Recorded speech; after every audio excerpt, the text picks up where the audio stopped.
যারা চাঁদাবাজি করো, মস্তানি করো, আমি বুঝি না তারা কি জাতের লোক, গায়ের রক্তটা কিসের, মানুষের রক্ত না পশুর রক্ত? চাঁদাবাজি করতে যাও কি জন্যে? একটা মানুষ বহু টাকা বহু কষ্ট করে জমি জমা বিক্রি করে ব্যবসা করতেছে, সেখানে যাইয়া আমাদেরকে 2 লক্ষ টাকা দিতে হবে। কি চাঁদাবাজ এবং মাস্তান যারা চাঁদাবাজি করতে যাও, মানুষের কাছে খয়রাত চাও, ওই ভিক্ষা করে খাওয়া অনেক ভালো। মসজিদের সামনে এখন থাল নিয়ে বসে থাকো, যা আল্লাহর রাস্তায় খয়রাত দাও।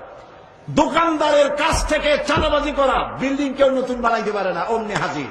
গলায় সোনার চেন, হাতে কতগুলো আংটি, তারপরে হাতে মোবাইল, গলায় সোনার চেন। শহরের মহা উল্লুক জানোয়ার বলতেছে এখানে ইট ফেলাইতে পারবে না, রড দিতে পারবে না আমাদেরকে সান্তানা দিয়া। এটা কি মানুষ? বলেন মানুষ? এরা মানুষের সন্তান? এরা জানোয়ার, পশু। চাঁদাবাজ এবং মাস্তান সন্ত্রাসী, ইসলামে এদের কোনো স্থান নাই।